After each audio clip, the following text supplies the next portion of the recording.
everyone, and welcome to Roger E. Carlson Fieldhouse for CTN coverage of high school wrestling. A big event at Roger E. Carlson tonight as the number 3 rated Coon Rapids Cardinals host the number 7 rated Anoka Tornadoes. Northwest Suburban Conference title on the line.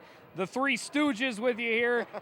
Joe Young in the middle, Howie Shapiro on my right, and the Golden Grapplers on Knee Neighbor on my left. And guys, very exciting, a great atmosphere. It's alumni night, and just a big night for wrestling. It is, and we're excited. We're fortunate that Zon's here. I am, because he's the man. He knows his stuff. But this is going to be a very good match. And we talked about the number 3 rated Cardinals and the number 7 rated Tornadoes.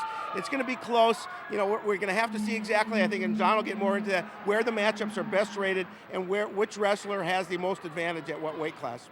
Well, and we really should be the two Stooges plus Zon, because the two of us obviously don't know anything about this sport, but fortunately we have the grappler with us, and Zon, Anoka's going to be hungry. They're the underdog here, and they're coming off a weekend where they lost one to Egan, and they dropped from number 4 in the state down to 7. I think Anoka really enjoys being that underdog tonight. They're going to come in and you try to use that to their advantage. The big thing tonight is, there is a conference championship on the line, but even bigger than that is probably the number 1 seed for the section will also be on the line tonight. The winner will probably get that. The loser probably gets number 2. Cambridge possibly number 3. So it's a lot on the line because the big night will be a week from tomorrow on Saturday night when the winner gets a bid to the state tournament. Yeah, this is as real as it gets. End of the regular season, everything on the line tonight. It's always a big, full crowd when the Cardinals and the Tornadoes take the mat, and they're going to do it next, live on CTN.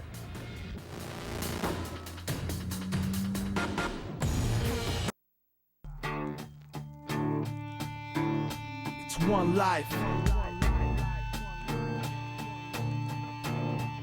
It's time to regulate. They can never break your pride. They can never break your pride. Don't believe what they tell you. They try to sell you. When dreams died, plans fell through. They can never break your pride. They can never take your pride.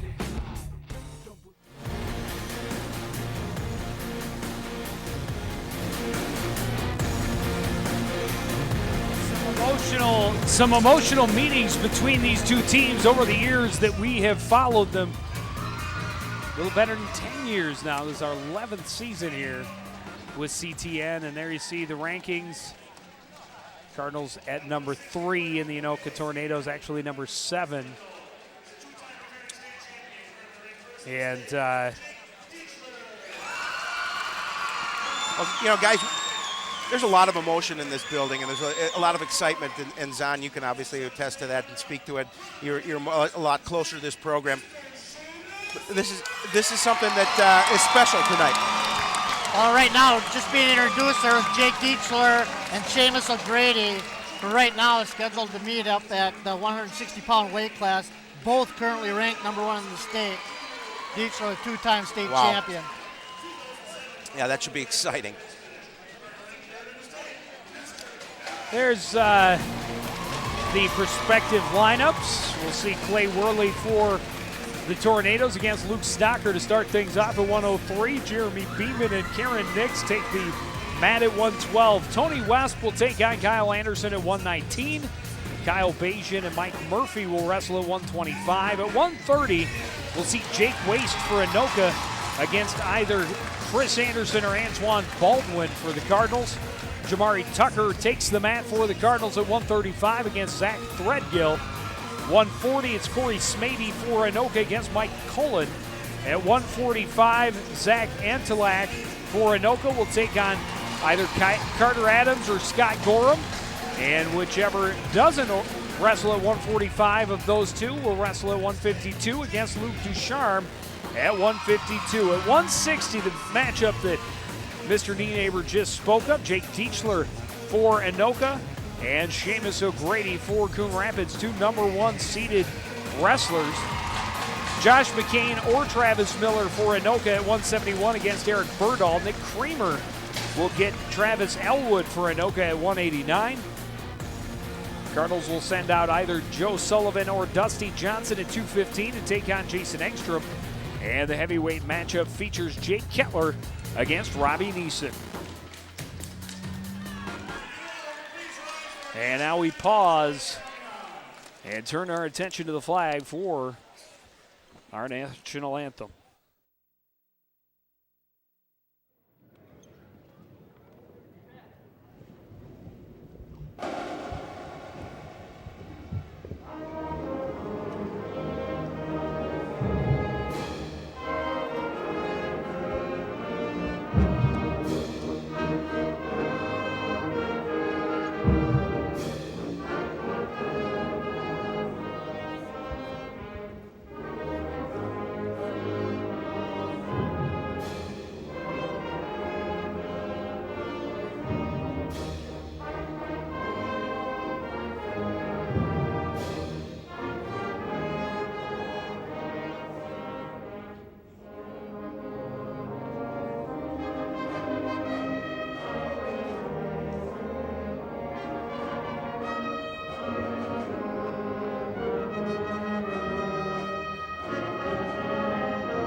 We will bring the lights back up and get ready to wrestle. We will start as we always do at 103. Clay Worley for Anoka against Luke Stocker. And Zahn, if you're the Tornadoes, you've got to be thinking with how strong the Cardinals are at the top of the lineup that you need to get out and get a big lead early. Coon Rapids really needs to come out here. The first 3 weight classes, very important for them to jump out to a lead. Anoka comes with 2 8th graders to start in the first 2 weight classes, both Worley and Beeman, and the Cardinals will answer with a sophomore at 103 pounds, Luke Stocker, and Karan Nix, highly rated wrestler, at 112. And then the real interesting thing will be to see with Kyle Anderson at 119 pounds tonight, dropped down from 130, so he dropped 2 weight classes. He's wrestled 4 times at 119 so far, 4-0, 4 pins. That's a pretty good record. And, you know, Zahn, let me ask you one question. Providing that Anoka doesn't get out to that early lead, how tough is it going to be for them to win this match? Well, then Anoka, wants to avoid some bonus points early there, but then you'll see Anoka's strength there in the middle of the match here with Kyle Bajan, Jake Waste, Corey Samibi, Jake Bajan, Jake Dietzler, all rated in the top 10. So it's going to be early start for Coon Rapids, and Anoka will answer back, and then Coon Rapids should finish very strong as they're very tough in the last 6-7 weight classes.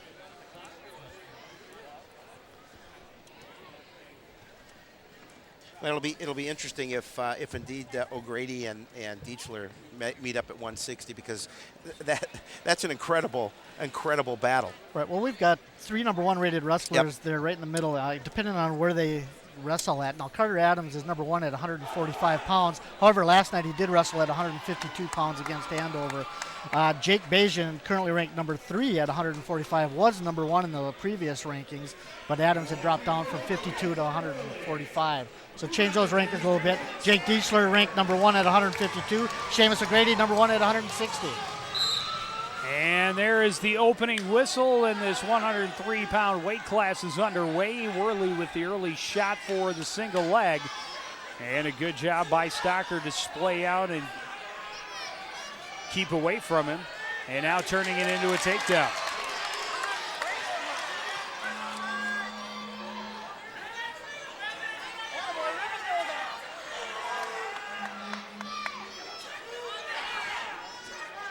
Stocker looking for the cradle. Now we'll give that up and try another way to get Worley rolled over.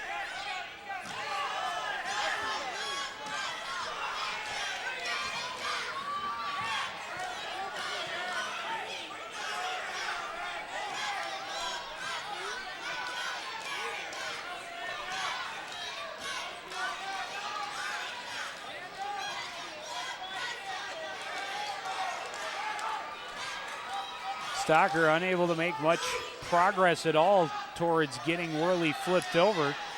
Managed to push him around the mat a bit and change his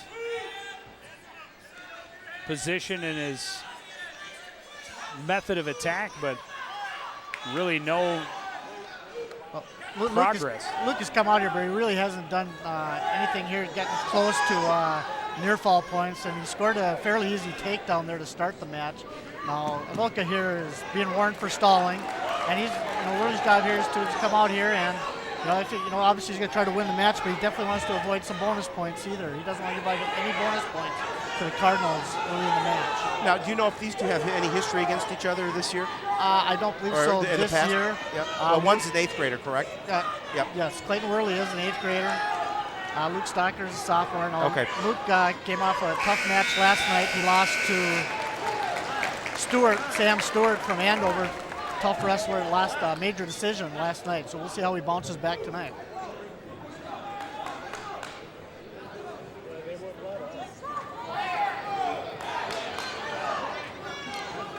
Worley chooses the up position, and we'll start on top for period 2. Stocker got to his feet, but Worley quickly broke him back down, working on setting up a quarter or half Nelson, but can't get the arm around behind the head of Luke Stocker. Stocker getting to his feet and trying to flip Worley over.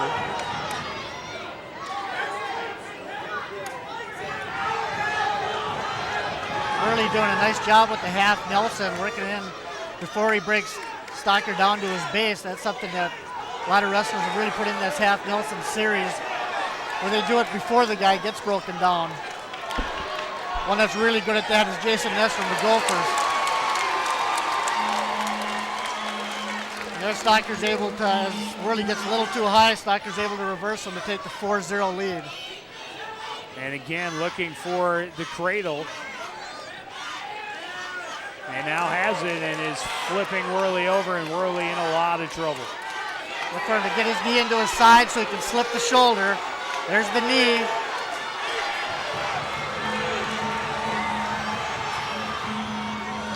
Just can't slip the shoulder. And Worley did a nice job of getting out of that, though. Originally, almost the possible pin there. Very important here with Worley already having a warning for stalling against him. Luke Stocker continues to put the pressure on him. Now Worley spinning into it here for work a little cradle on himself.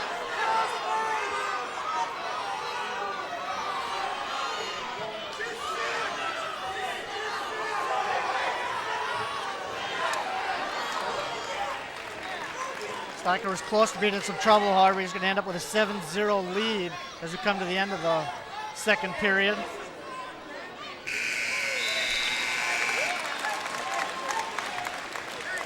Clearly in control, but as you talked about, out there looking for not just a victory, but some bonus points for the team in this opening match, and unable to complete the pin after getting that cradle set up pretty well. Got the near fall points. He has been in, as I mentioned, clear control of this match since the start. Starting on top here in the third period.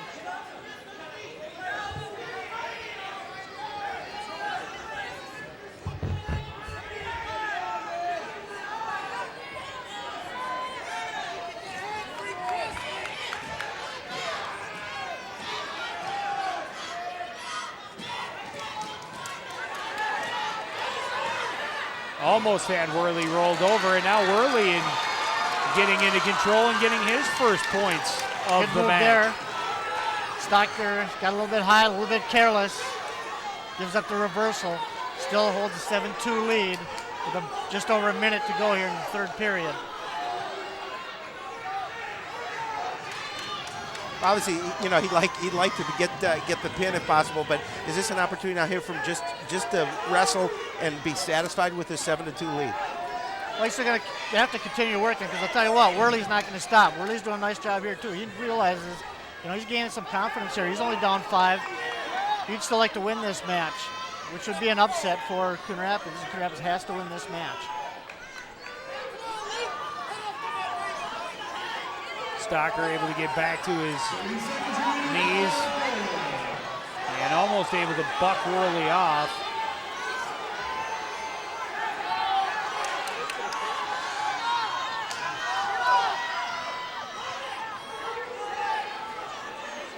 Worley got back behind him, under 15 seconds left. You see Worley was checking the clock to see where he was. Okay, Worley was trying to see how much time he had and how aggressive he has to be. Does a nice job with that half Nelson. However, not enough to beat sophomore Luke Stocker. Comes away with a 7-2 victory, giving the Cardinals an early 3-0 lead in the team score. Now, a nice way for the Cardinals to start this match out.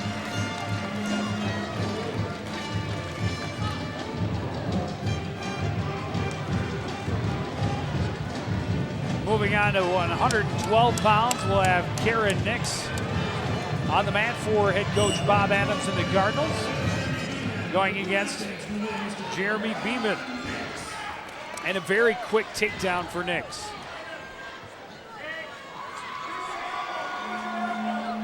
Well, Zon, talk a little bit about Karan's style of wrestling. He seems to be an aggressive type of a wrestler. Very aggressive. He's very physical. He's great 112-pounder. He's hoping to wrestle at 103 pounds when it comes section tournament time. I would say he's got a chance to do a lot of damage in that section tournament. Wrestling against Beeman, again, just an 8th grader for the Tornadoes.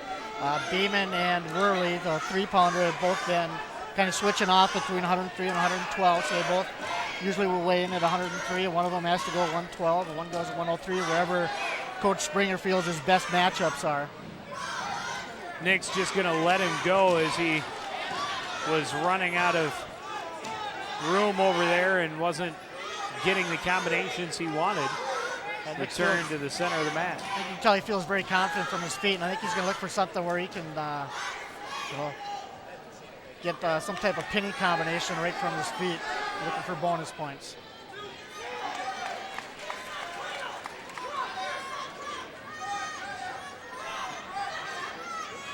Able to get another takedown and then lets him go.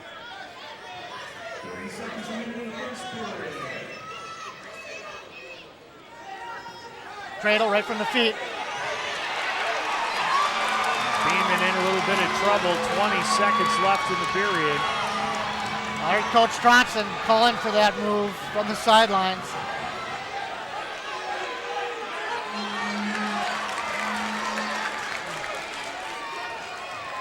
Unable to finish it off, and then flips Beeman back over. And not going to get it before the buzzer. He will get 3 near fall points, though. A 9-2 lead after the first period for Karan Nix. Well, and give Beeman a little bit of credit. He really fought to stay out of that pin, but Karan is doing a nice job of really dominating here. You're right, that's very tough. And the toughest thing is, too, is you're expending a lot of energy when you're caught in a cradle or a headlock or any of those pinning combinations, and it's really tough to come back from.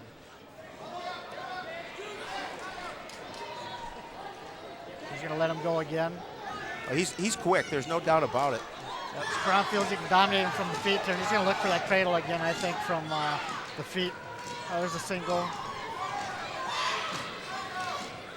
Gives him a 10-point lead.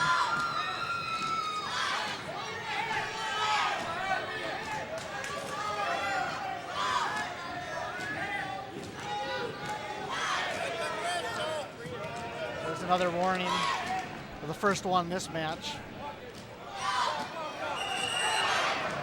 Stop for potentially dangerous as Nix was wrenching on the right arm of Jeremy Beeman.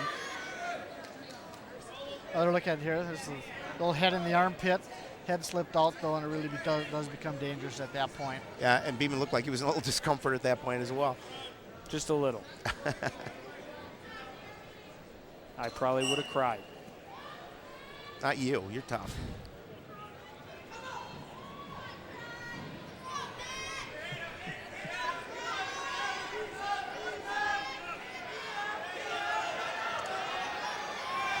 Nix was working on a half Nelson. Now trying to get control of Beeman's left arm. And now we'll switch to the right arm. And now we'll just let him go.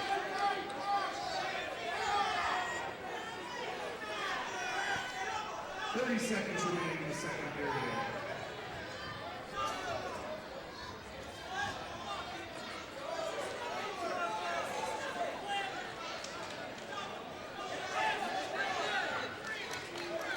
"15 seconds left here in the second period. Another takedown for.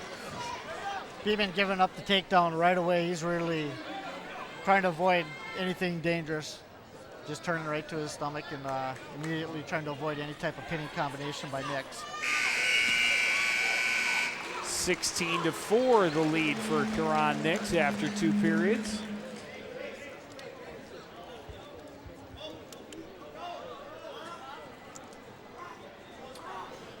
Getting instructions on from Coach Springer where he wants to be. Been coaching here at Anoka for 9 years. Coach Springer, Todd Springer.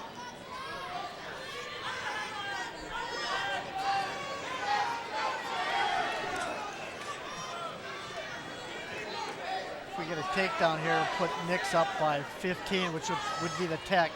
So he's going to look for something that he can take him right to his back. And right now, that's what Anoka's hoping for, that he gets the takedown, but not anything else. And there's the takedown. It's going to be a tech fall, 5-point technical fall for the Cardinals, Karan Nix. A nice match for Karan Nix, able to dominate.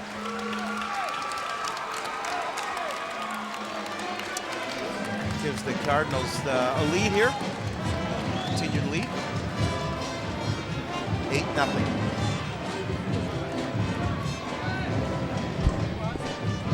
Bring us to 119 pounds. Kyle Anderson on the mat for Coon Rapids. Tony West out there for Anoka.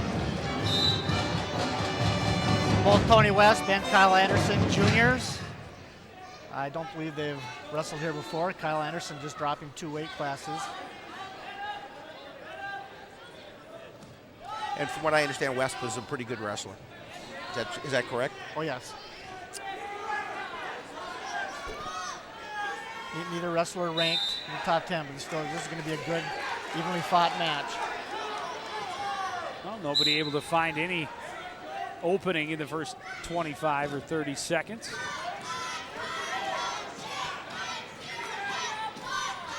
West trying to work his way in, and Kyle's got a headlock. And West in some trouble. Trying to push his way off the mat. Definitely heading off the mat. Did a nice job of getting himself off the mat. Watch this. Take another look at it. Yeah, he did a great job of getting himself off the mat because he looked like he was being dominated there. And this is where, when Kyle Anderson's at 119 pounds, all of a sudden he becomes a physical wrestler. When he's up at 130 pounds, he's more of a finesse wrestler. Okay. That's why we have you here, because you know you're the man. You know your stuff.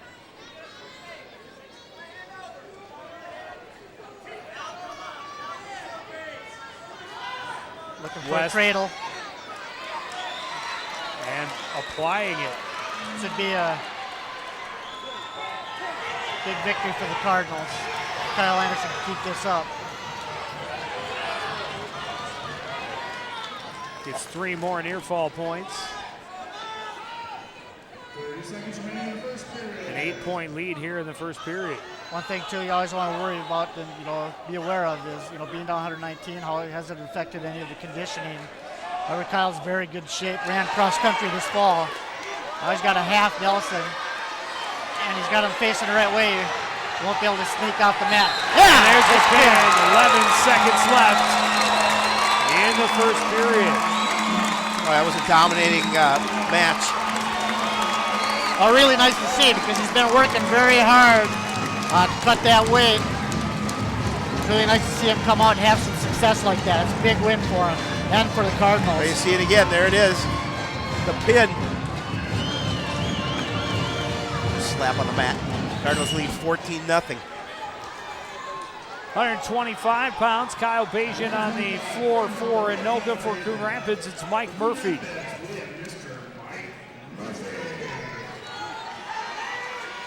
Murphy, junior, Bajan, just an 8th grader. However, he comes in with a lot of experience, currently ranked number 6 in the state at 125 pounds. And a very familiar wrestling name and family. And the same can be said for Mike Murphy. Many of his uncles in the stands tonight here for alumni night.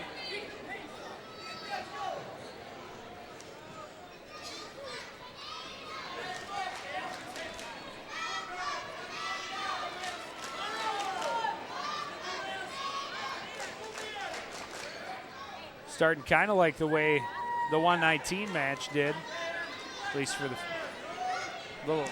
went a little longer before we saw some action, but both guys staying on their feet and kind of feeling each other out. Looking for the double leg. Murphy lost his headgear. He's got one leg up in the air and off the mat.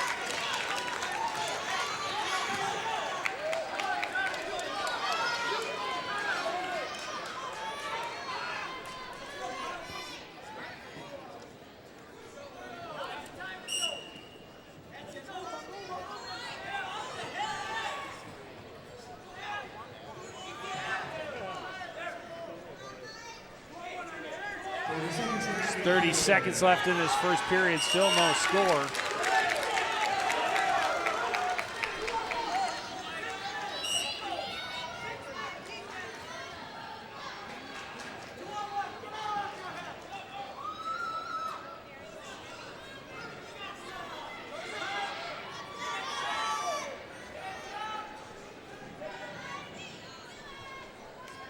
Both wrestlers trying to control the hands. Right now, Bajan controlling Murphy's.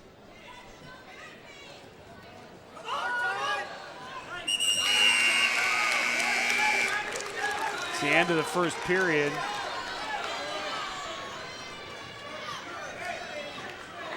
Bajan defers the choice. Murphy chooses the down position. Right back at it tomorrow afternoon, opening round of the girls hockey playoffs. The number 7 seeded Cardinals draw the number 2 seed Blaine Bengals in the opening round.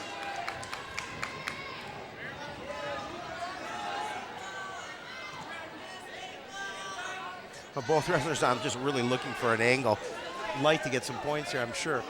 All right, and that's a Bajan doing a nice job here with Murphy controlling the hands, and Murphy's doing a nice job fighting to try to get his hands loose, because he knows he's got to control those before he can do anything to try to escape or reverse Bajan.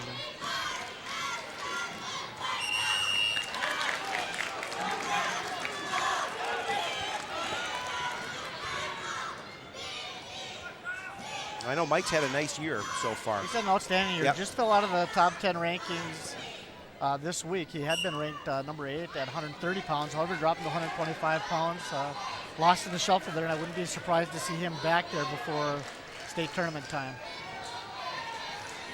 Murphy able to get to his feet, but can't break the grasp of Kyle Bajan. Broken back down to the mat almost midway through this second period. Still no score in this 125-pound match.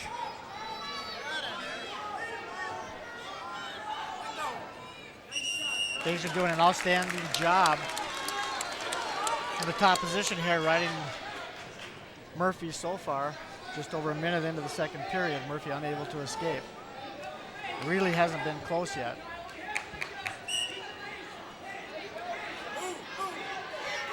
Quickly to his feet is Murphy, and again, Bajan able to break him back down to the mat.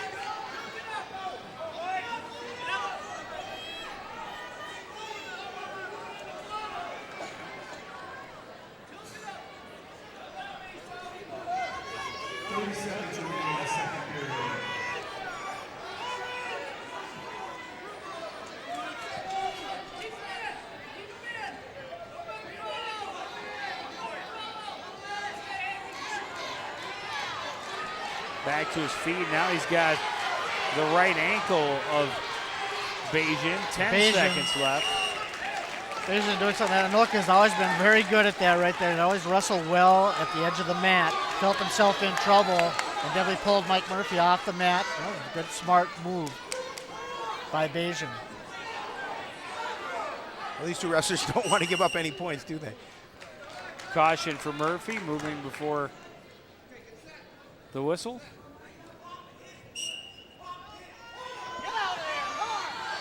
Quickly to his feet, trip back down, and that'll do it for period number 2.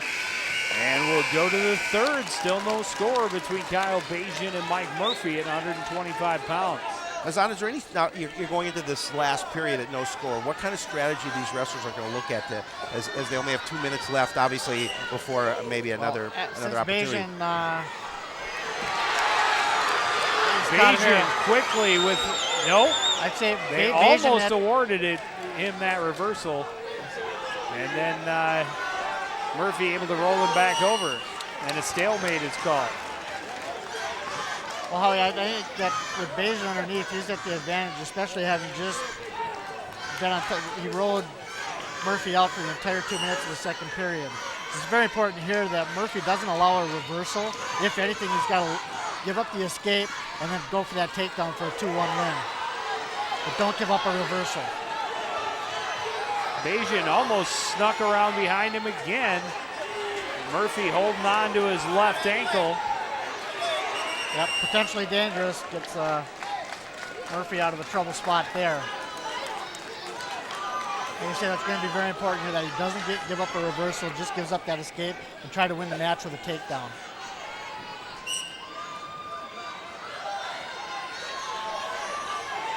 Bayesian quickly with a switch, however, Murphy able to control the ankle. And there's a reversal for Kyle Bayesian. Just over a minute left in this match.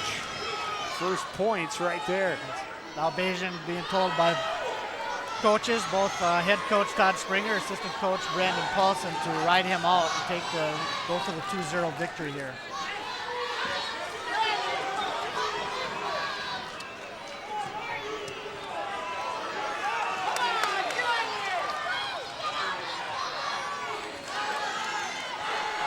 Murphy warned for stalling. It's very important here that Murphy's got to control the hands, and Bayesian's been doing a great job of that on top.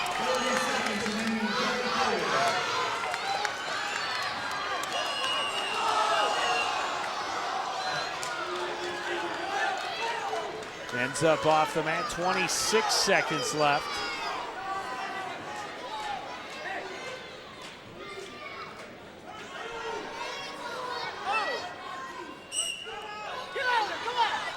Quickly to his feet.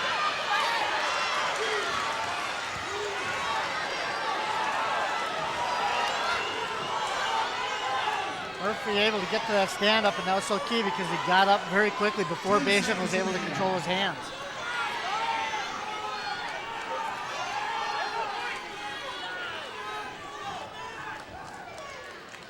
But that is how it's going to end. It's going to be a 2-0 win for Kyle Bayesian.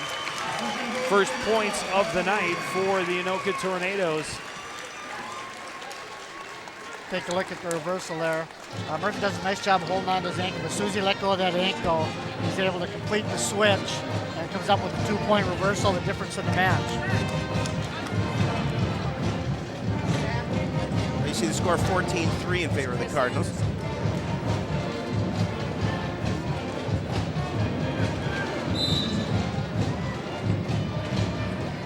Jake Waste on at 130 to take on the Cardinals' Chris Anderson. Waste with an early 2-point takedown. Waste comes in ranked number 9 in the state. Just a freshman.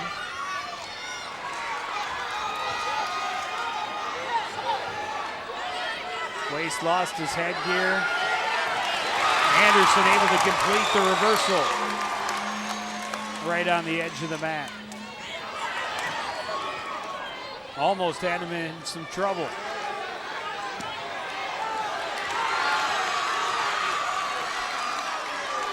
got a Now couple of reversal Cardinals for caught Waste. reverse cradle.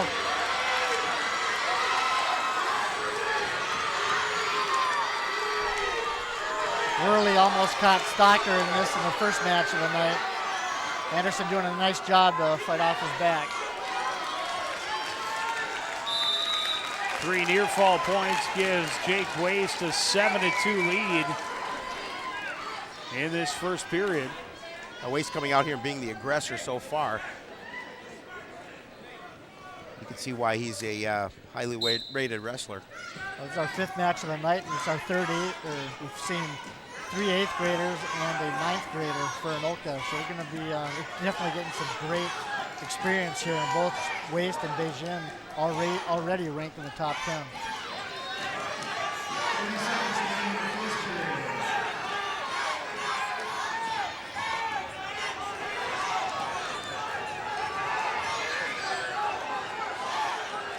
We're working the armbar, locking the head.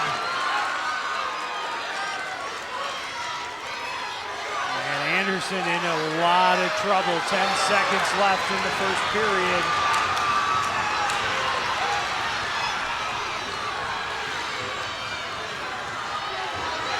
And he's not going to get it before the time expires. 3 more near fall points, though gives him a 10-2 commanding lead after the first period. He did a nice job avoiding the pin there, but Waste so far has a nice lead, as Joe just mentioned.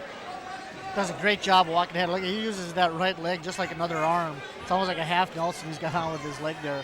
Well, he's got both arms Pretty controlled. amazing.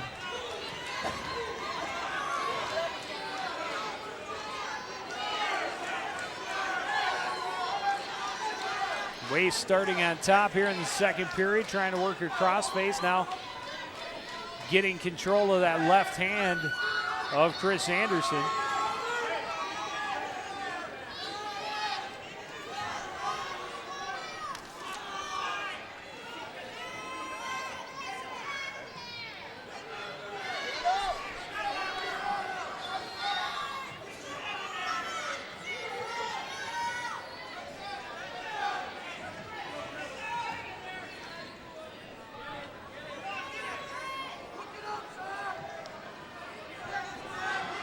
Waste doing a nice job of keeping Anderson broken down to the mat.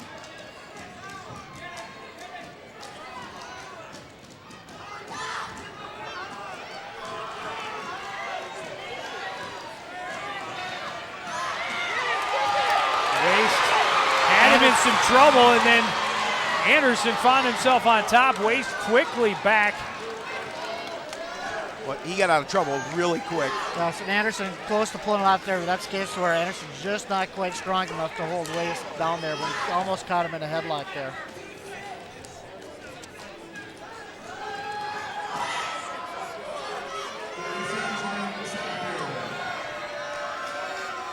That was a quick 3 back points for Waste, then a reversal and 2 back points for Anderson, and then another reversal for Waste to get back on top. 15 seconds left in this second period. Waste with a 15-6 lead.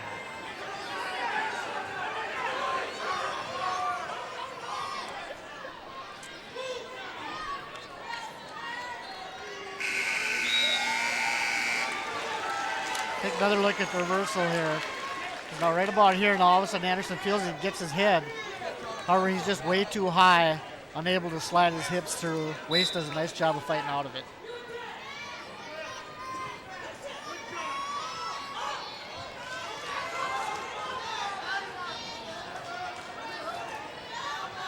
Starting in the neutral position here at second period. There's a takedown for Waste and puts Anderson right to his back.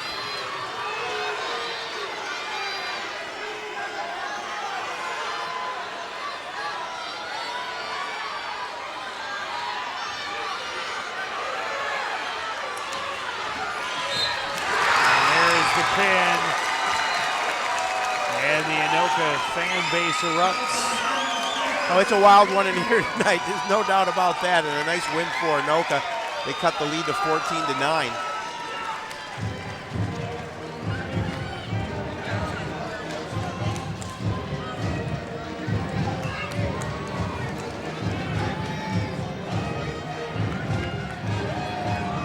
That's what Anoka's looking for. pounds. Anoka is definitely looking for bonus points here. We were going to get Zach Threadgill.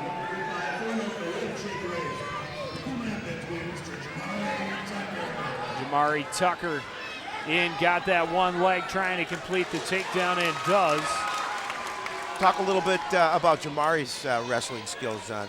Jamari, a senior, has come out here. He's having a very good season here, and he's really solidified the middle part of the lineup for the Cardinals. Here he's got Zach Threadgill, because it's a very important match here. The Cardinals really would like to win this one here because Anoka comes with 3 highly ranked wrestlers in the next 3 matches.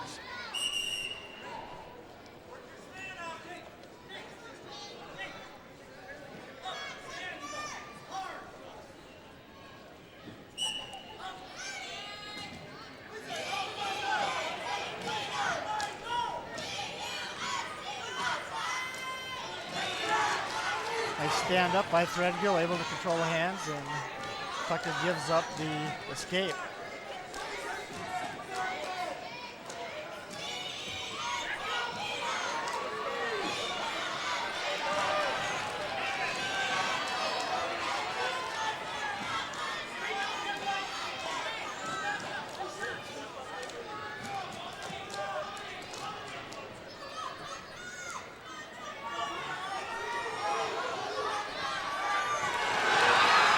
Big takedown right there for Threadgill.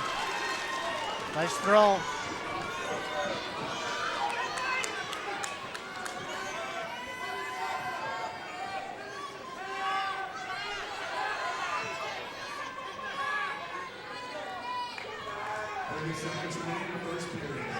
Back to his base and up on his feet. Threadgill holding on for dear life, and Tucker just takes him out of bounds.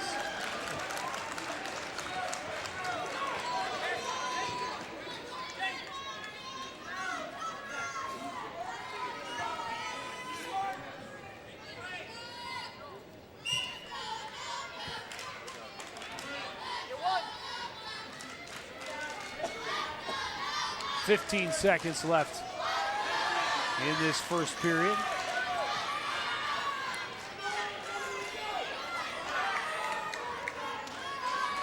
And it looks like Threadgill will carry a 3-2 lead into the second period.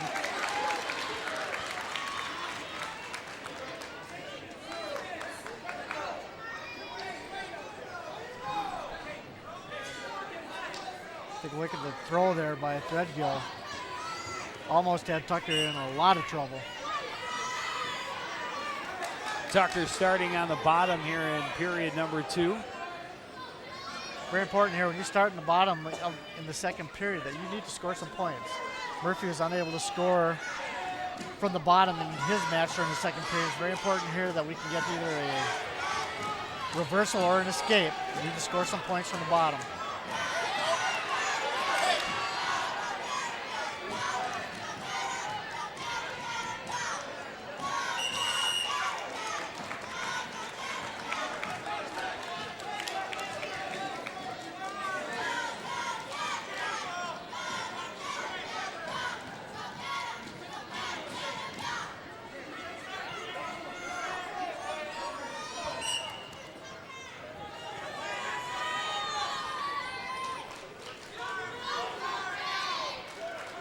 So far since his takedown in the first period, Threadgill has done a nice job on top of keeping Tucker from being able to get control of both his hands and legs at the same time. That's right, Joe. Anoka's done an outstanding job all night tonight, really, with from the top position, doing a nice job of controlling the tempo. Putting the pressure on the back of Tucker's head.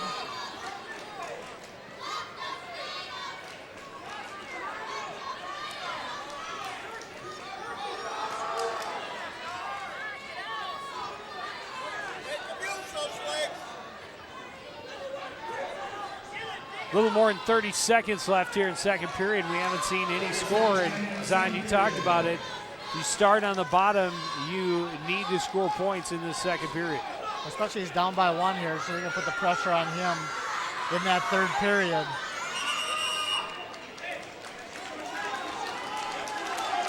Tucker able to get back to his feet, but stop for a potentially dangerous maneuver.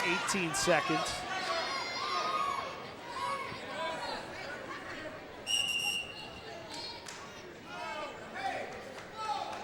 Caution for Threadgill for starting too early. Threadgill's done a nice job. He's putting that leg in right away. That makes it really difficult for him to get up. Really got to work to his base. Get back up, Granby roll. And time runs out in the second period. And now Threadgill will choose the down position to start period number 3.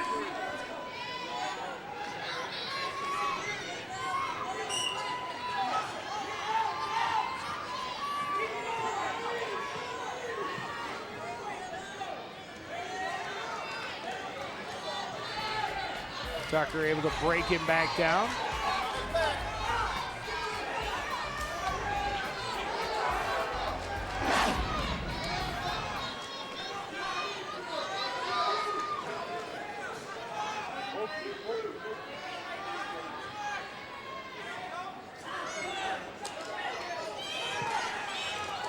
Threadgill doing a nice job of staying up on his base as Jamari breaks him back down. How long do you keep looking for a pinning combination before you let him up and go for the takedown? Well, yeah, he hasn't come close to one yet, so I think that decision will be made there shortly on the sideline by his coaches, probably. It's very important in the meantime that he doesn't give up a reversal. If anything happens, give up the escape, go for the takedown and the tie. Under a minute left. Okay, Coach Adams just giving the signal now. I don't think Jamari has seen it yet. He's waving him off. Yeah.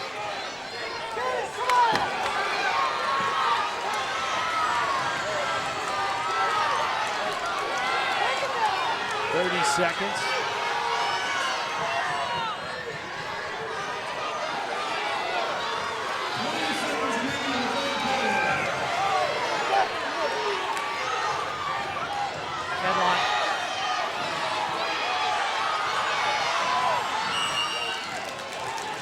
Down to 10.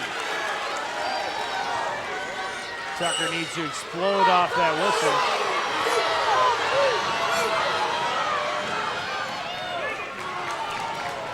Anoka warning for stalling there with 3 seconds to go.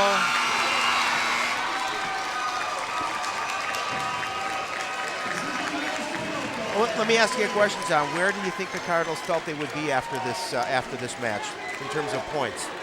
I think it's pretty close. Obviously, in the positive world, they lose a 2-0 match. Murphy and evasion. Not a big surprise. I mean, it's a toss-up match. Waste beating Anderson. I think that's probably, we're not going to count Chris Anderson out, but Waste to hire the ranked wrestler. I think that last match also was a toss-up. So Anoka so far, the 2 matches that I call toss-ups, Anoka's come out on top.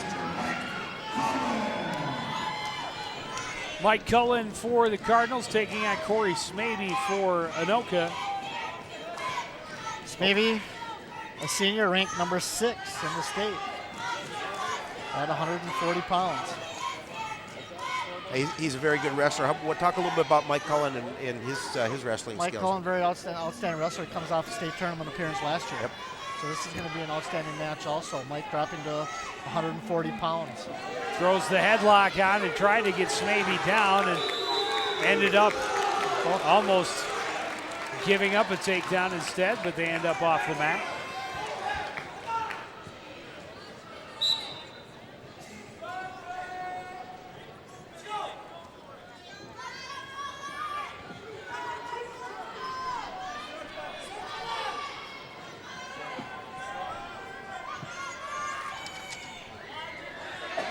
Locking up top, a minute left in this opening period.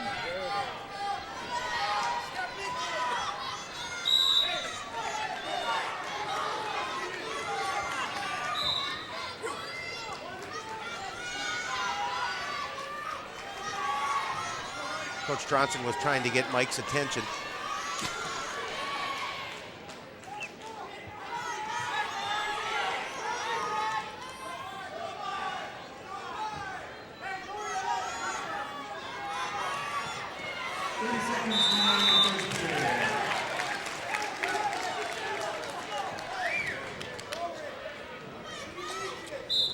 Less than 30 seconds left in the first period. Still no score between Corey Smaby and Mike Cullen.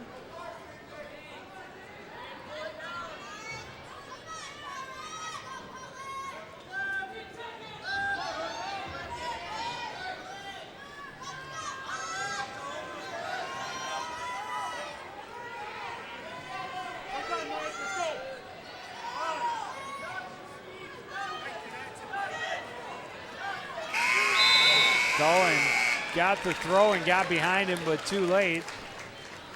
No points and no score as we go to the second period. Well, as you talked about now with Cullen starting down low, he's got to get an opportunity to score some points. Especially in these close matches. Quickly to his sitting position and back to his feet, and then a reversal right at the side of the mat as he jumps on top of Corey Smaby. The thing that was really good about that is, Mike put two moves together, which really is, you can't just have that one move, because usually the first one is how you get quickly into that second one. He used the second one to set it up. First one to set up the second move, which results in a 2-point reversal. Just kind of taking a peek behind the Coon Rapids bench, trying to see who they're going to come out with at 145 pounds. I think they're going to go with Josh Gorham, the way it looks all over. Carter Adams is just starting to get rid of some of his warm-ups also. Coon Rapids weighed them both in at 145 pounds. I believe they did the same thing last night. Last night, Carter Adams did go at 152 and Gorham at 145. Does it matter about, does it depend on the outcome of this match, though? It could, because that's, you're going to see Jake Bajan from Anoka, most likely ranked number 3 in the state.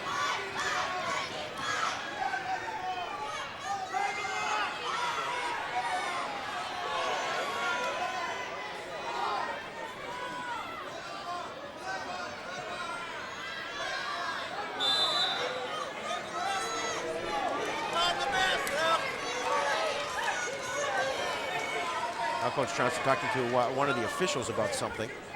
I like Mike Cullen's approach here. He's just all about business right here, and he always is. And he's got a big challenge in front of him, wrestling number 6 ranked kid in the state. There's a reversal for Corey Smaby. As we pass the 1-minute mark here in the second period, we are tied at 2-piece.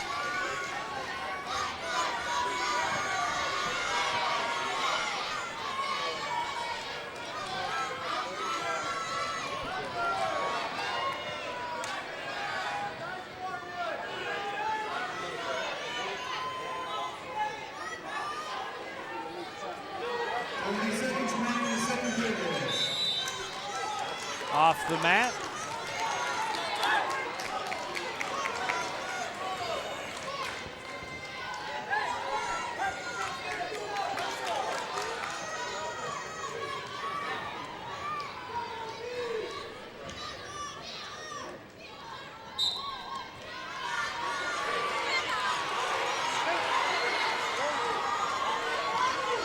Nice stand up off the whistle for Cullen.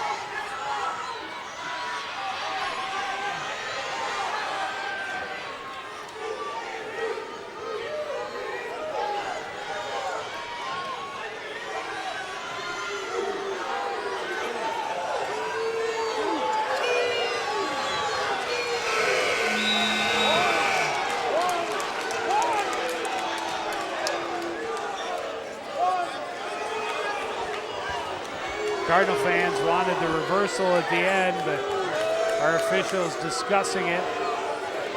Here the calls for 2, and there they are. Here comes Coach Paulson for the Tornadoes. Wants to find out why. And that was a big one, Zon. And this is a very tight match. Big 2 points scored at the buzzer. As a coach, you have to question that. Absolutely. when you even have the appearance that the crowd helped the ref make a decision. Well, you got Brandon Paulson, got a lot of wrestling knowledge there. Silver medal in the Olympics. Does a nice job helping out the Tornado program.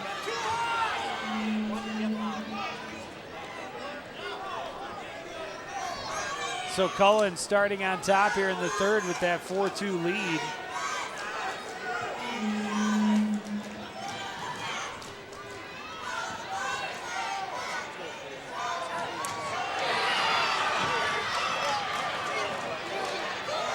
Maybe almost threw him off, but almost found himself getting turned to his back at the same time. A very physical match here at 140. Coach Adams and Coach Tronson both encouraging Mike to keep him on the mat.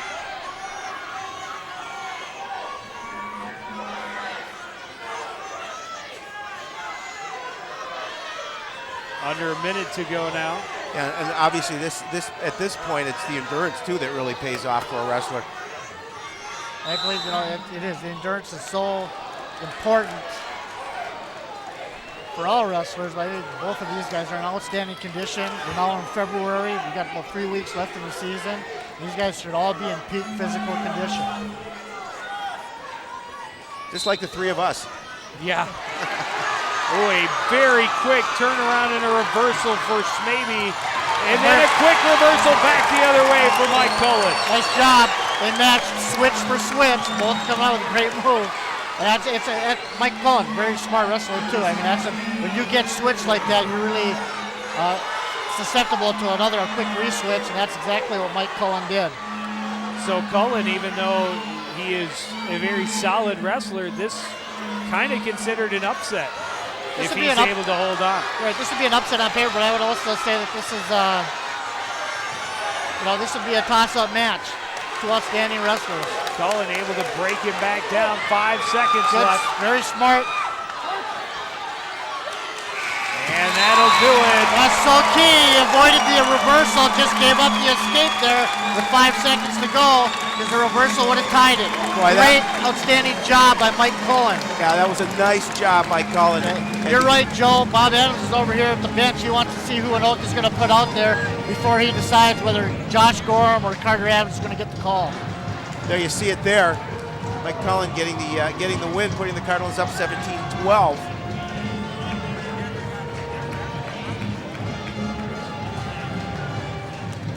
Referees are asking for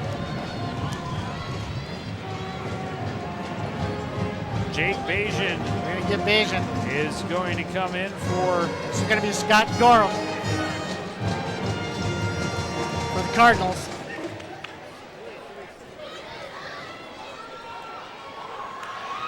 Another excellent wrestler for Anoka, Jake Bajan, rated number 3.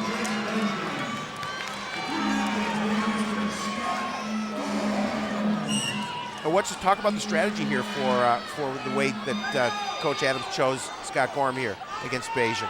Well, I think with Bajan coming in ranked number 3, and then we'll probably get Luke Ducharme in the next one. Cardinals are, they definitely want to split here. They did not want to, possibly use both. I think Adams and Bajan would have been an outstanding match.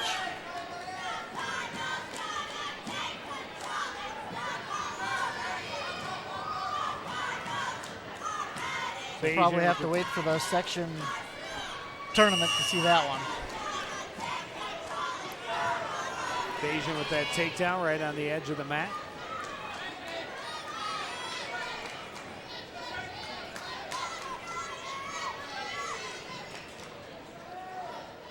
Caution Bajan. Bajan just a sophomore. I'm sorry, junior. However, ranked number 3 in the state. Was ranked number 1 in the previous rankings.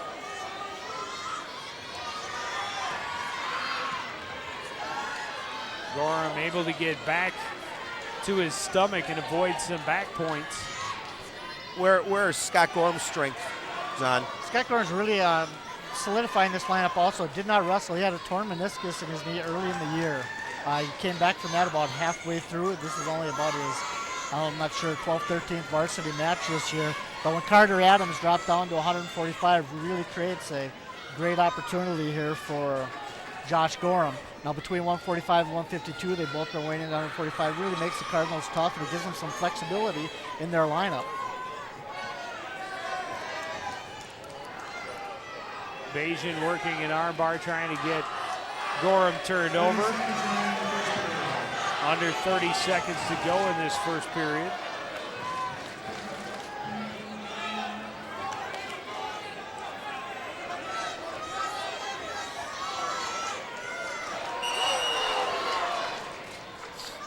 Potentially dangerous as Bajan was close to ripping Gorham's arm right off. Wasn't that your nickname in high school, potentially dangerous? Potential.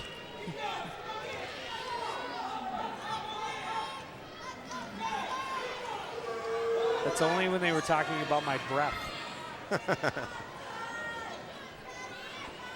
We're getting some comments from the truck, but we're not gonna pass those ones along.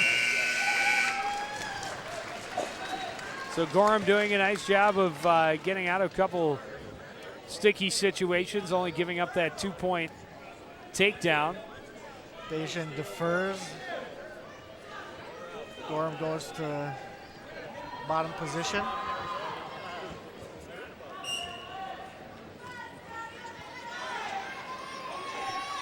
And after spending the last minute and a half underneath Jake Bajan, I guess I would have thought Gorham might have decided to go elsewhere. He's been warned for stalling here. Very important here. Anoka is used to getting bonus points out of Bajan. We'll see what happens in the next two periods here. But Scott Gorham wrestling very tough so far and wrestling very smart.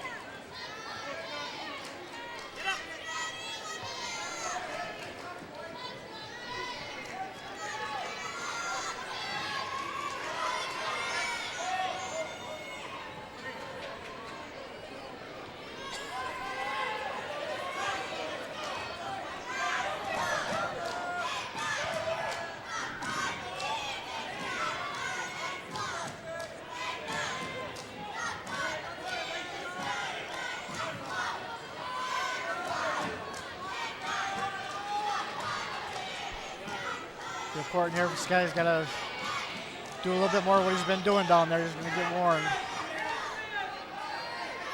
Watching his shoulder here for potentially dangerous. The Anoka fans don't like that call, nor do the staff over there.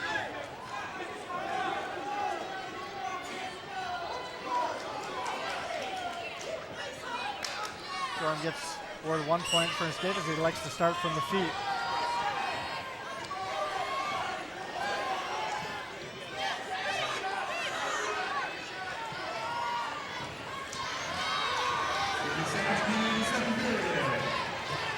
There's a takedown for Bajan just in front of the scorer's table. You can see Scott there too. He felt that he was going to give up that takedown. He did a very nice job there avoiding any near fall points or repeating combinations. Gave it up early enough. Wasn't a smart match. Got to a sitting position, but now back to his base. Bajan keeping the pressure on him, and that's going to end the second period. Bajan now leading 4-1.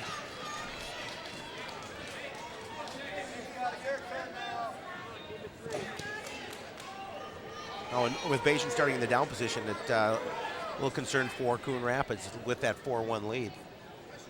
And again, too, Scott does not want to give up a reversal. Bajan doing a nice job here. Gets to his feet. Controls the hands.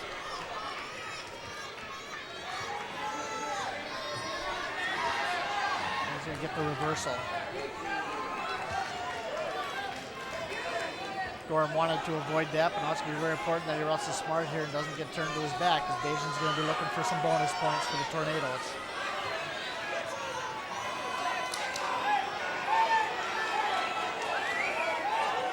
Nice job working back to his base. And he's going to get let go. Bajan's going to try to get something where he can get him from his feet. But Gorham's been very good at avoiding any trouble from there so far in the match.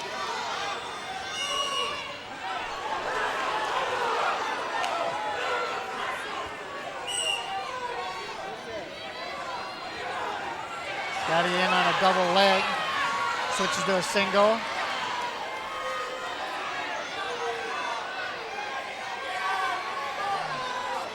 Very important. Scott being aggressive still. Very important since he has already been warned for stalling. Beijing comes out with a 2-point takedown.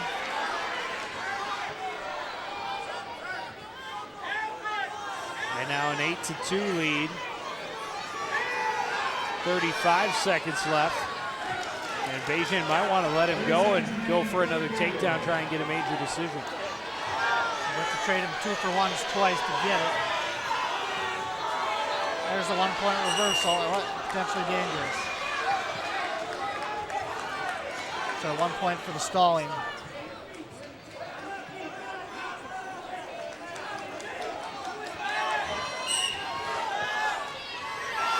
As they're allowing them to just start right from the feet rather than letting them go. And there's the takedown. New rule this year where they can just give up that 1 point right away. And then he let him go. His coaches jumped up and down and said no. All he had to do was ride him out for 1 more second. That's very big there. For 5 more seconds. A mental mistake by Jake Beijing keeps the Tornadoes from getting a 4-point major decision. Very important. That could come down. That's going to be very important. All along, you never know what can happen later in the match. That's a big team point that Coon Rapids avoided on that one.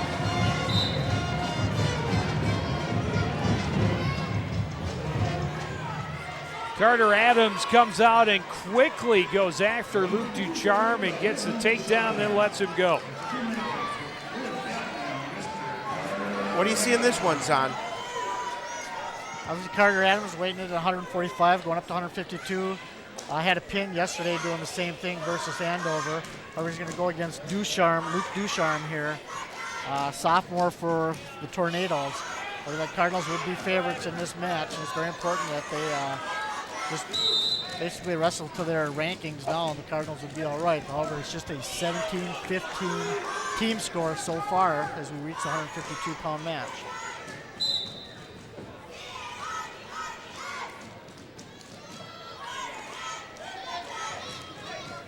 Ducharme trying to get in on the legs of Adams, but denied. Now Adams going in and getting control of that right leg. Nice single leg takedown.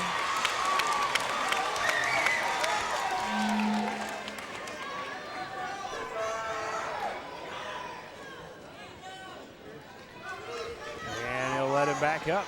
Carter Adams is employing the same strategy I seen him employ last night against the Andover Huskies. Continually taking him down, going for some back punch, not getting anything right away though. He would let him go, turn it into just about a tech fall, but then he did pin him with his last takedown.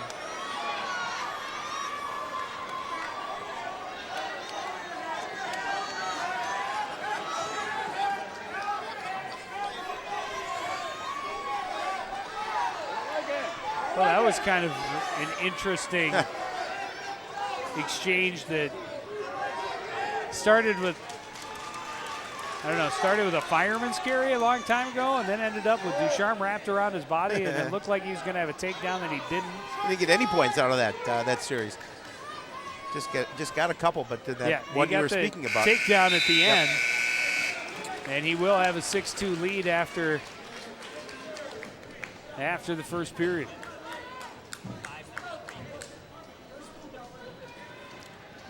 Ducharme going to start on the bottom here in period number 2.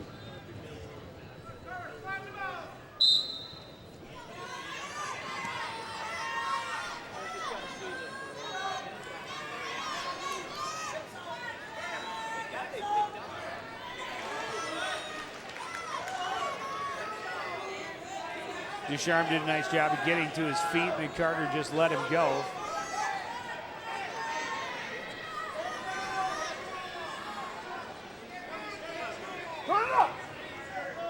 Lock up top. Adams gets in, looking for the double leg. Still driving, and Ducharme able to keep his head away. Ducharme did a nice job sprawling out of that. It looked like Carter was in deep enough for that 2 points, but Ducharme did a nice job getting out of it. Went in for the single leg this time. It turns it into a double leg. Picked him up. Walking him over. And gets the takedown. And we'll let him back up. Wanted to take that right to the back, but when it wasn't there, he just lets him go.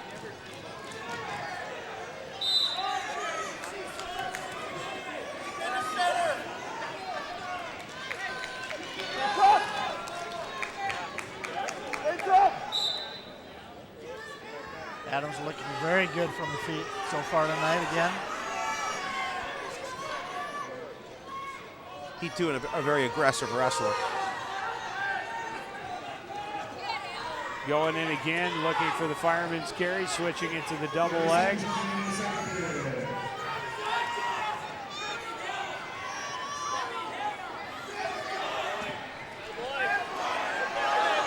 trying to finish off the takedown.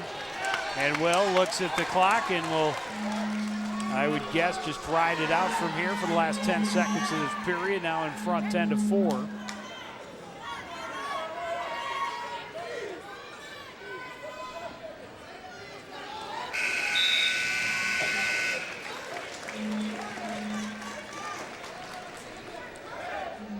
Look at the strength in Carter Adams. He picked him up, put him on the mat. Picked him up a few times during that match, or that period. Adams starting on the bottom here in period number 3, quickly rolls out, gets control of the leg, and gets the 2-point reversal, and they're off the side of the mat. He's going to choose to give up the escape right away here and go from the feet. Carter's looking for tech fall or a pin. Ducharme trying to stay away from the tech fall. Adams again in on that single leg. Ducharme trying to get his legs away.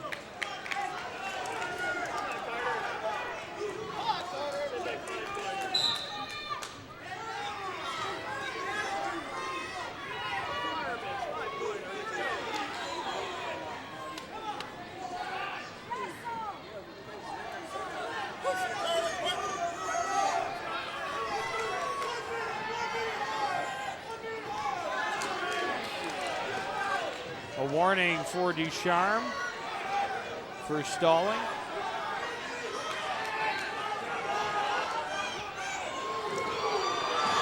Look like Ducharme might have a leg. Carter can pull him back onto the mat here. Ducharme trying to scramble off. Now with the 9-point lead. Coach Adams tells him to let him up. They're going to go up, make it 14-6, 8-point lead, as Adams is definitely looking to score some more bonus points for the Cardinals. And that would be big. Next takedown, very important. Very important. Adams doesn't get caught here, doesn't give up the major decision now. There's the fireman's carry. There's a, oh, he almost had him exposed to a half Nelson there. Ducharme doing a nice job though. Adams working back toward the center of the mat. A little more than 10 seconds left. Well, they're about 10 seconds away from potentially a huge match here between two #1 ranked wrestlers in the state of Minnesota. A dominant 16-6 victory for Coon Rapids gives the Cardinals a 5-point lead with 5 matches to go. Yes, we're gonna get it. Seamus O'Grady, Jake Dietrich, 2-time state champion for the Anoka Tornadoes. And both these wrestlers are ready to go. It's gonna be a high energy match. Dietrich comes out fast and gets a takedown right on the side of the mat. 2-time state champion for the Anoka Tornadoes. Seamus O'Grady placed in 2nd in the state tournament last year. Yeah, Joe and I came pretty close to putting on some singlets last year.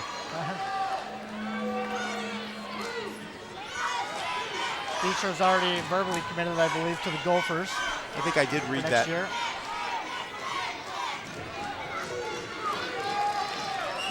And another takedown for Dietzler.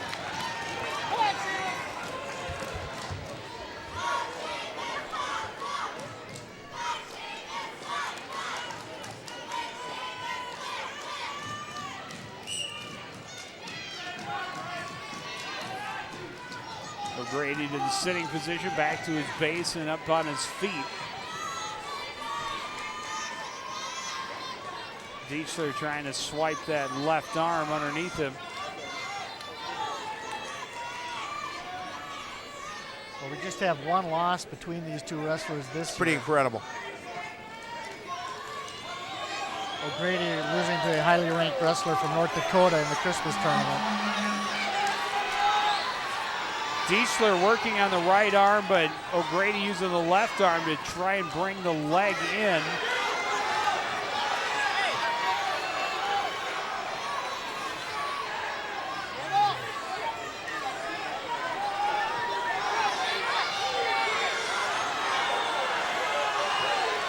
He is twisting him in some very unnatural positions. And it looks a little uncomfortable to me. Pedal. O'Grady doing everything he can to stay off his back right here. And there it is, potentially dangerous. O'Grady's arm was, I don't know how it works after being twisted in that position, but Dietzler's got a little blood. It's actually our first blood break so far tonight. Dietzler owns a major decision earlier this year in the Christmas tournament over Carter Adams. It's a really good match for the first two periods. Dietzler eventually taking control in the third period.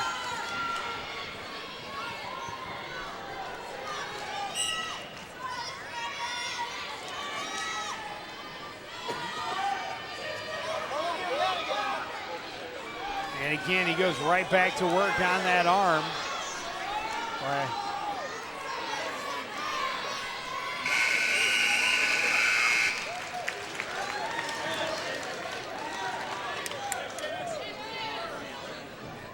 Dietzler defers. O'Grady will choose the down position to start period number 2, trailing 4-1. There you saw the points for Dietzler.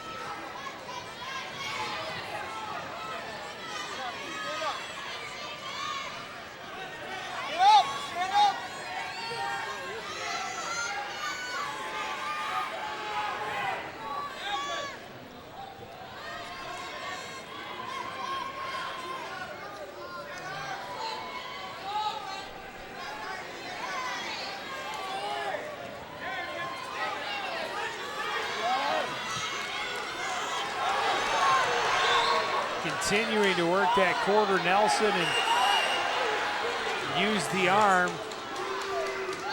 Again, stop for being potentially dangerous. Looks like they're going to go to their feet. It's going to be a 4-2 match now. O'Grady in deep on a single leg attempt, picking Dietzler up. Dietzler holding on tightly from behind.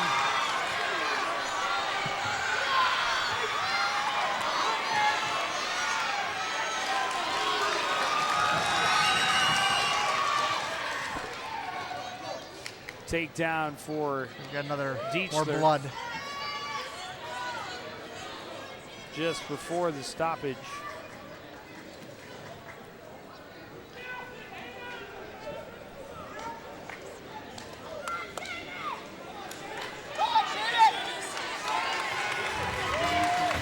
Shaman's getting a nice hand. Exactly midway through this second period. 6-2 in favor of Jake Dietzler.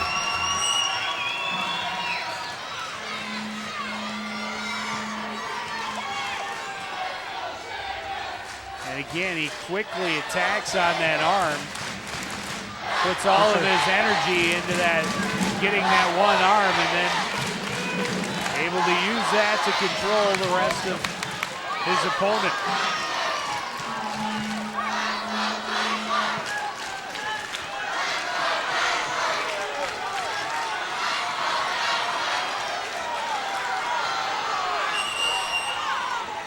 again it's stopped.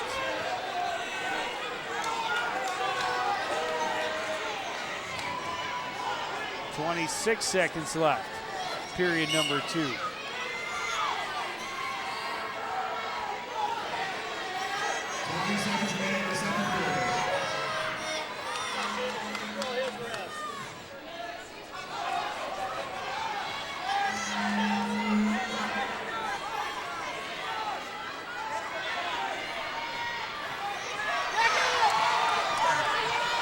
Grady almost broke away, but Dietzler latched onto the ankle at the last second. Keep him from getting away and maintain his 6-2 lead going into the third period.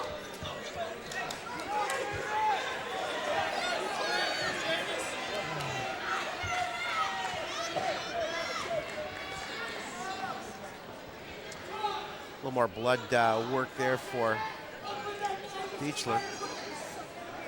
A little cut on the inside of the lip, those will bleed a while.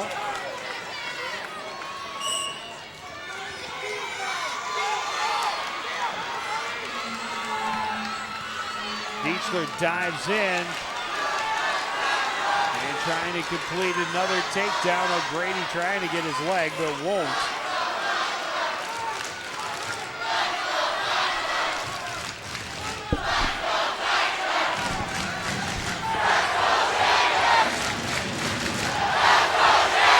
The battle of the fans. It is noisy in here. There's no doubt about it. I love it.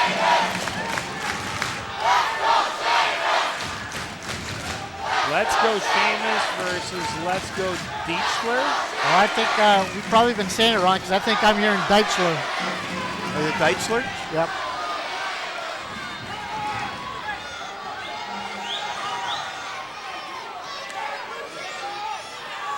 Dietzler. Either way, he gave up and let Sheamus escape. Then Sheamus goes back after him. Dietzler definitely showing his strength here and why he's been a 2-time state champion.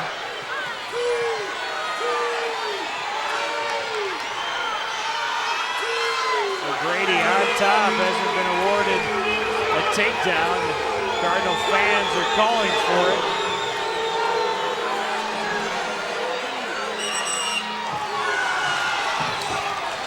And a stalemate called.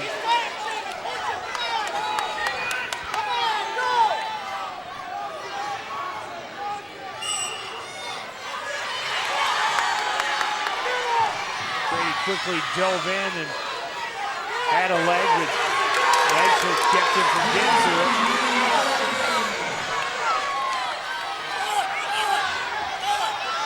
.15 seconds.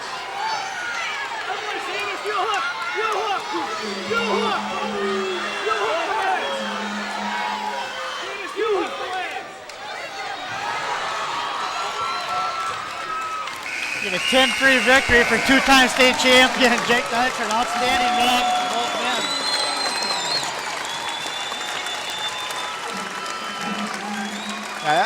That was a good one. That's all it's billed for.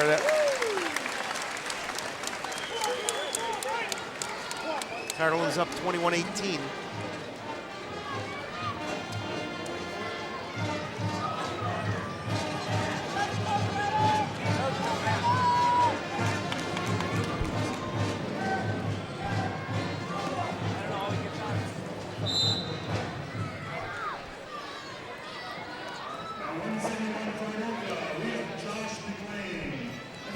Josh McClain on the mat for Anoka here at 171, taking on Eric Berdahl, and Berdahl will get the first points with that takedown right there.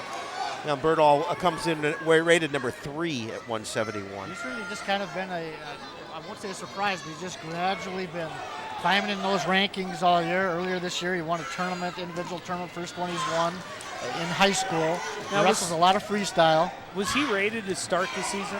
You know, I don't believe he was. I don't think he was either. And I remember speaking to Coach Adam Tronson, assistant coach Adam Tronson, about all the guys they did have in the rankings at the beginning of the year. And he said, the ones that are going to make us so strong are the ones that aren't in the rankings yet. And that's guys like Eric Berdahl, Nick Cremier, who wasn't rated at the start of the season, Robbie Neeson, who wasn't rated at the start of the season, and have all found their way into those top 10 rankings. And I just believe that competition that they have in that wrestling room every single day is what makes every one of these guys tougher. Seamus O'Grady wrestling with Eric Berdahl all the time just makes them both better. You got to have somebody to push you all year long. You can't just depend on your Friday night matches. You need to get pushed every day in the wrestling room. Kind of like the way Joe pushes me to do a good job on Sports Night. Yeah.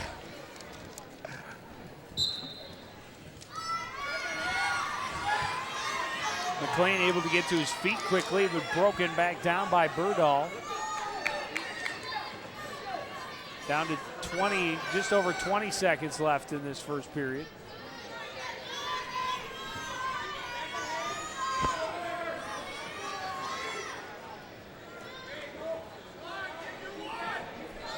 I believe McLean had a big victory in last year's match against Josh Schultz.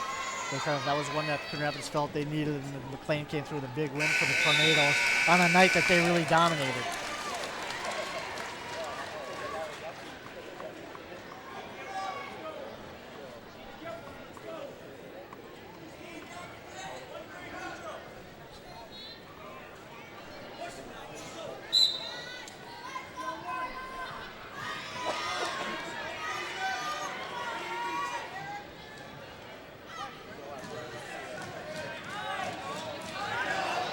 McLean able to get the leg of Berdahl. And Berdahl broke away from it, but McLean almost still had the takedown. Now Berdahl able to spin away. Back to his feet, no points. Berdahl still leading 2-1.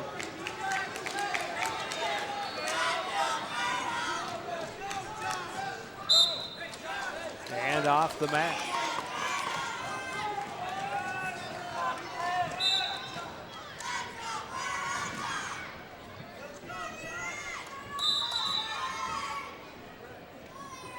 And Berdahl's got a little blood from the nose. You see Assistant Coach Tronson doing a little work there, getting him back out.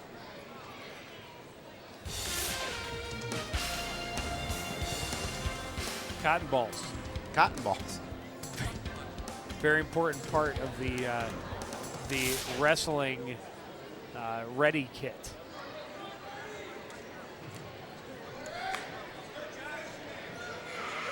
And once that's taken care of, we're back to business at the center of the mat. McLean gets in on that leg again. Berdahl just tried to roll him back onto his back. Berdahl right now is going to try to hang on here and go for exactly what happened there. Going for a stalemate.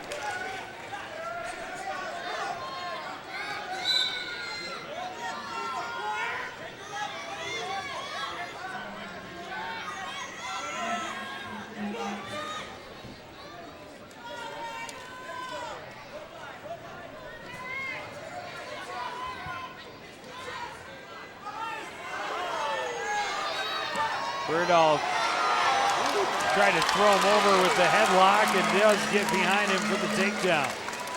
Berdahl almost had McLean in some trouble there. McLean doing a nice job of avoiding any potential near fall points.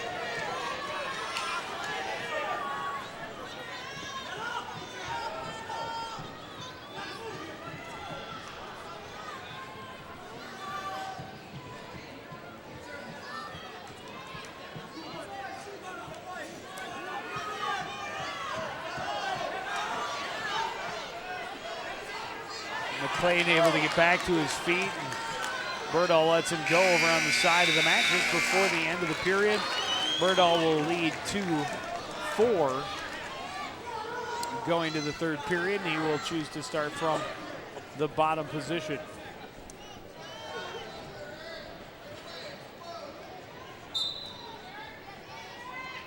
Very quickly to his feet, McLean able to break him back down to the mat.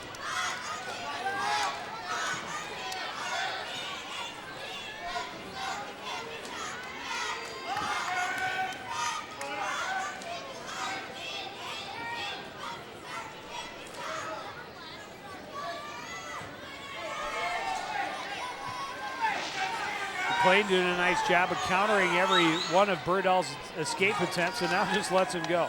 As soon as I say something about it. They've been doing a nice job. As soon as Eric was able to get to his feet, McLean doing the smart thing, just letting him go. Not giving up a 2-point reversal.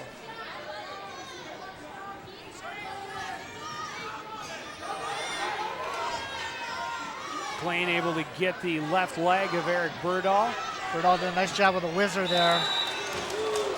And McLean has been close to a couple takedowns against Birdall. Birdall's been just able to stay out of trouble, and his wrestling experience is really showing here, all the summer wrestling that he does. McLean a little slow to get up. He fell hard on his head. Yeah, he landed right on his head. He's looking a little wobbly to me. We'll see it right here. Another look. Birdall does a nice job with the whizzer. Comes right through there. There it is. Oh, a little bit of a face plant. A whizzer. That's one I hadn't I've never heard that before. one either.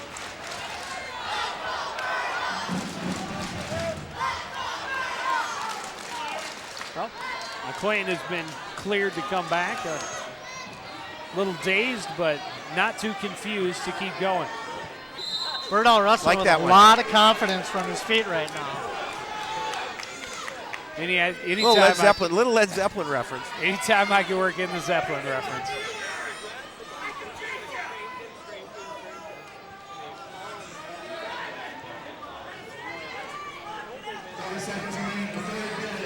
Under 30 seconds.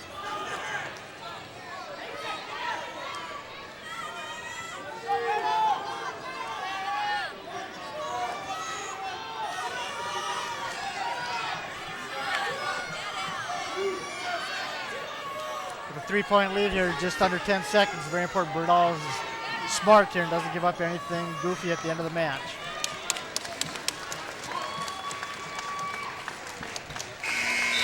And he will hold on for the 5-2 win. Push Coon Rapids back in front by 6.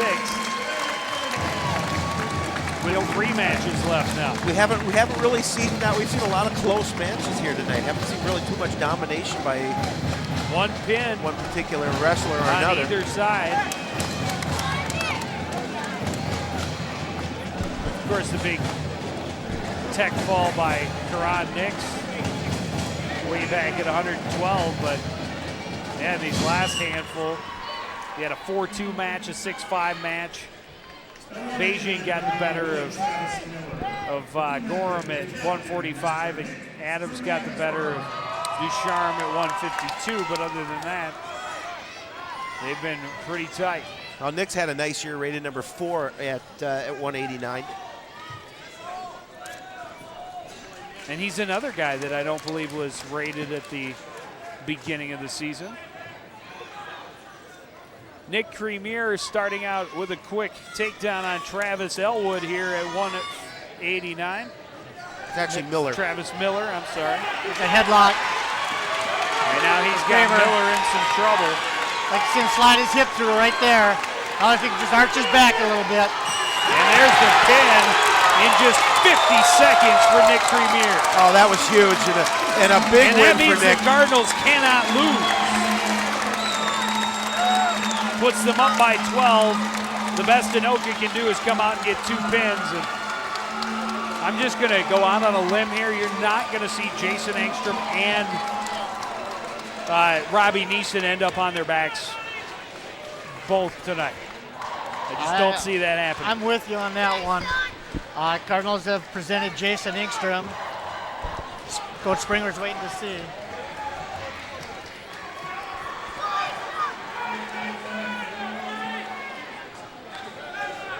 I believe both Robbie Neeson and Jason Engstrom were going to weigh in at 215. We're going to get Joe Sullivan for the Tornadoes. And a Cardinal victory now will claim, as we've talked about, the victory for the evening, the Northwest Suburban Conference Championship, and the #1 seed in the section playoffs, or the section tournament, I should say, next weekend.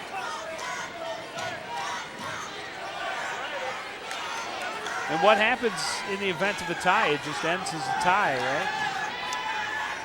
Yes, it goes to a criteria to determine a winner, which Cardinals would win the conference. So I think because Anoka would have two Anoka ties. had that tie against Centennial. So I think Premier's pin right there clinched the conference championship for the Cardinals. And as you talked about at the beginning, really more importantly, the section, top seed in the section on the line. You're right, and the thing is, it happens so fast now. That's going to be next Saturday over at Andover High School. Takedown for Jason Engstrom. And I know you'll be there, won't you? Yes, I will. Working on the cradle now against Joe Sullivan.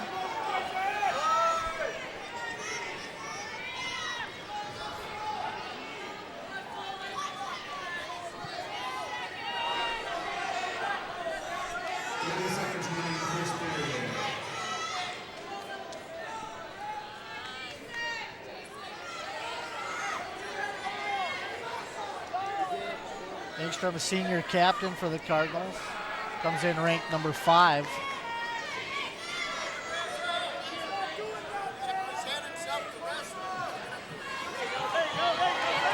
Sullivan in some trouble as Engstrom's getting him rolled over. But the time is going to run out here. 2 late near fall points for Jason Engstrom will give him a 4-0 lead after the first period.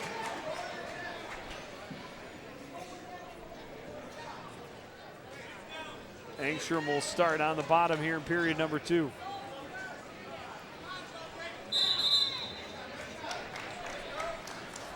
Engstrom cautioned for starting early.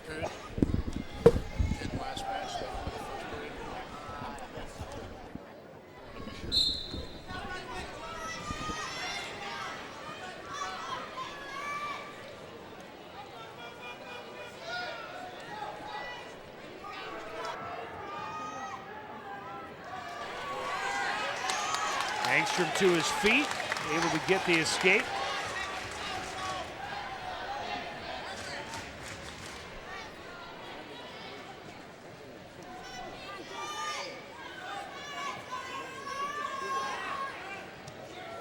Going in for a double and got in nice and deep, powers Sullivan to the mat right at the edge, so they'll return to the middle, but he does get the takedown before the whistle.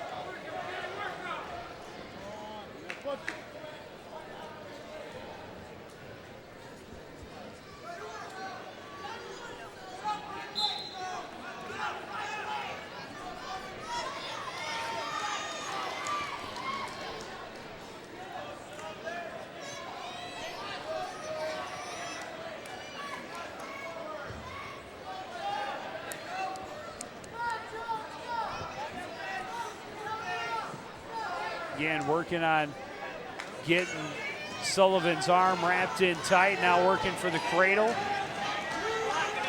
Got him right in the middle of the mat, just under a minute left in this second period.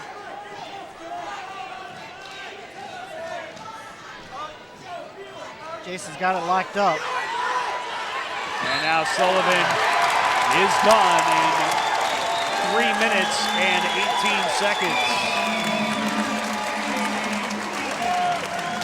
Oh, nice pin for Jason.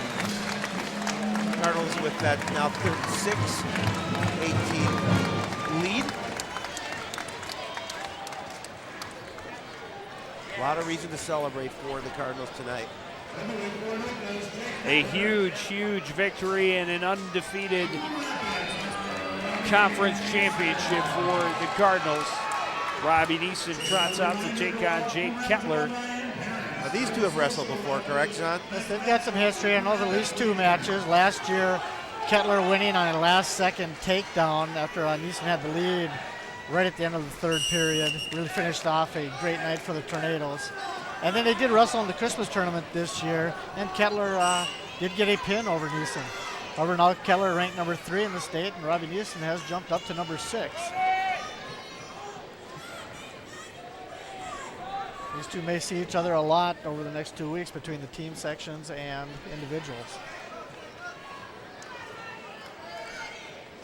Now with Robbie Neeson also weighing in at 215 is really going to give the Cardinals some flexibility at the top two weights. Means he's given up a bit of weight to some of the big boys too, though.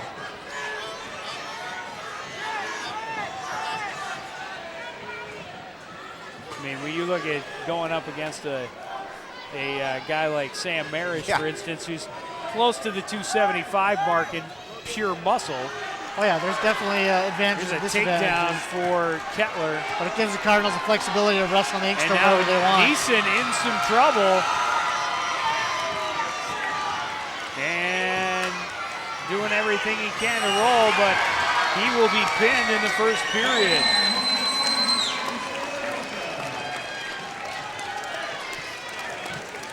Now Robbie's just a little disappointed by the outcome there.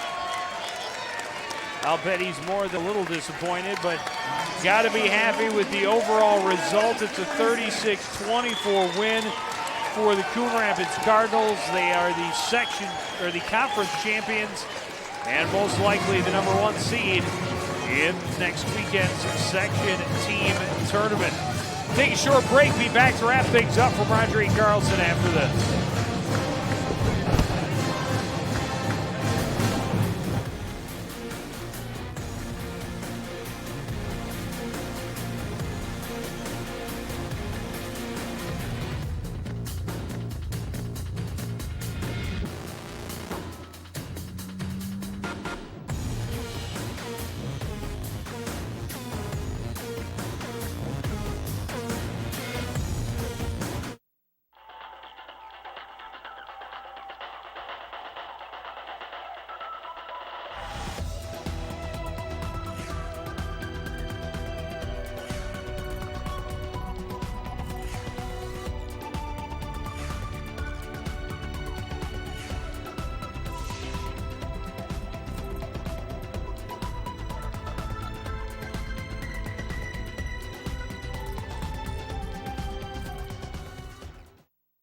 Hey guys, thanks for coming. Are we in trouble? No, you're not in trouble. I just want to set some ground rules. Like what? Well, remember last week when you hit Vinny in the head with the shovel?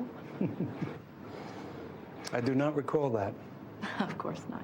Well, it was pretty graphic. Too graphic for the kids. So I'm gonna have to block you. I got to make this up to you. This is Vinny's watch, and I want you to have it. You deserve it. No, thank you. That's really not necessary. No. Come here.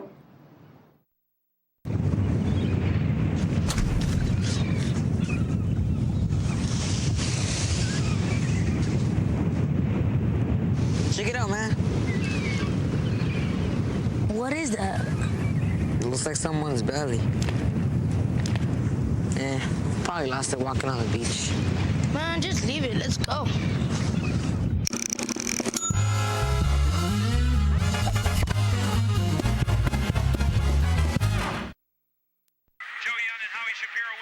sidelines. Howie, what looks like a very nice night, but it is cold and windy here at the Joe, you look at this matchup on paper, and there's no contest, but this game is not played on paper, and you know in this conference anything can happen. Anderson drops back to pass, has a little time. And he will pitch again, and Muhlenberg running right. And Howie, a big opponent coming in for the Coon Rapids Cardinals. This defense only giving up 11 points a game. Coon Rapids back on top. Unbelievable.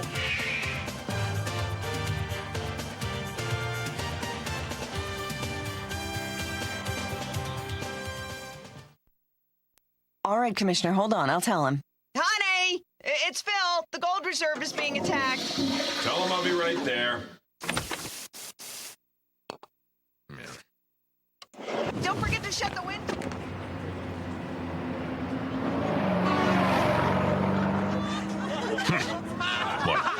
What?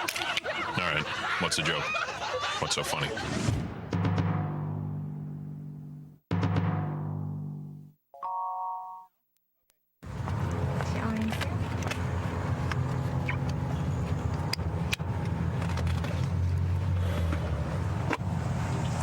The odds of a child being in a fatal automobile accident are 1 in 23,000. The odds of a child being diagnosed with autism, 1 in 166. The odds say it's time to listen. To learn the signs of autism, visit autismspeaks.org.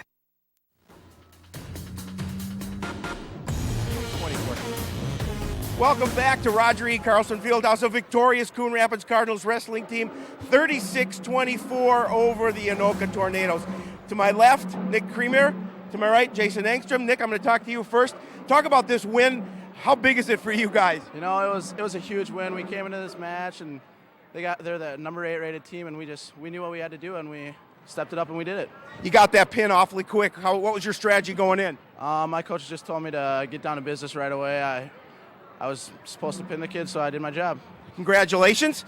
Jason Engstrom, great match. You also had a great match. Talk about the sections coming up, and you know, obviously you should get the number 1 seed. Yeah, we should be the number 1 seed, but we still have to look out for Forest Lake's going to be tough, Cambridge is going to be tough, and everybody's going to be tough. Still the toughest section in the state. So. Without a doubt. Talk about your match and what you felt over your opponent.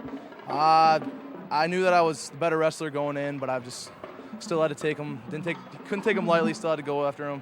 I wasn't looking for the pin. I never looked for the pin. I always go out there, just try to beat him, and he ended up on his back. Great job. Guys, big win. Back to you. Let's wrap it up. All right, well, there we are, the Joe and Howie effigies that found their way around. At least I finally made it onto a popsicle stick. Last time only Howie was honored in that fashion. But Zahn, an exciting night, and as expected, we saw a very tough Cardinal lineup at the top weights. Yeah, so it's an outstanding night for Cardinals. They win the conference championship and everything that goes with it, that number 1 seed. But now the whole key is, with just a week to go before that team section starts, Joe, is really how does the winner react to this?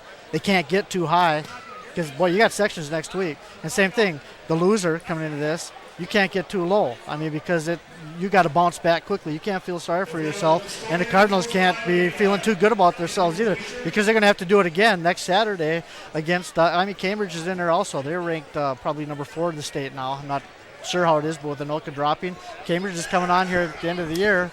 So it's going to be an outstanding section tournament, and that's where the number 1 seed is key, because Anoka and Cambridge will probably have to wrestle right before that. Yeah, and they've both seen each other. The Cardinals have seen Cambridge beat them last weekend in the Blaine duels, and Anoka saw them this year also. So teams that are familiar with each other, and they all know that it's one of the toughest sections in the state. But the mental momentum for the Cardinals has to be huge coming off of this win tonight. The Blaine duels victory last weekend. They've just been wrestling so well all year long.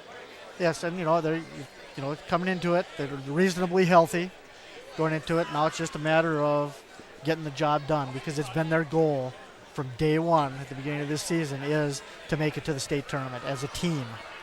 Well, we have yet to see it in our tenure here over the last 10 years, but we hope they can make it. We'll continue watching their playoffs on CTN Sports Night Live every Monday night. Here's what we have coming up for you for coverage. We'll follow the girls hockey team as far as they should go. They are the number 7 seed, so are underdogs in tomorrow afternoon's quarterfinals against number 2 Blaine. But should they move on, we will have their second game on Wednesday of next week. If not, we will do, I believe, boys basketball next Tuesday. And then on Tuesday the 19th, more boys basketball against Champlin Park. Again, the final score from Roger E. Carlson Fieldhouse, it's the Cardinals 36, the Tornadoes 24. I want to thank everybody out there for joining us and continuing to support everything we do here at CTN. For the entire crew, including Mr. Zahn Nienaber and the one and only Howie Shapiro, I'm Joe Young saying good night.